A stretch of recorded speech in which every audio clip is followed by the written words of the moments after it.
You ask Tiger to solve. This deals with linear equations with one unknown. The final result is y equals 3. Let's solve it step by step. Group all y terms on the left side of the equation. Add 4y to both sides. Group like terms. Simplify the arithmetic. Group like terms. Simplify the arithmetic.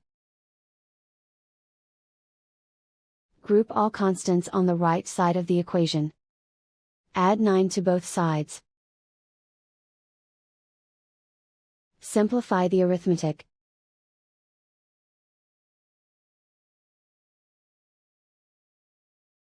Isolate the y.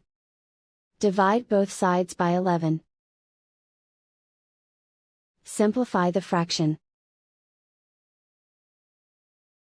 Find the greatest common factor of the numerator and denominator.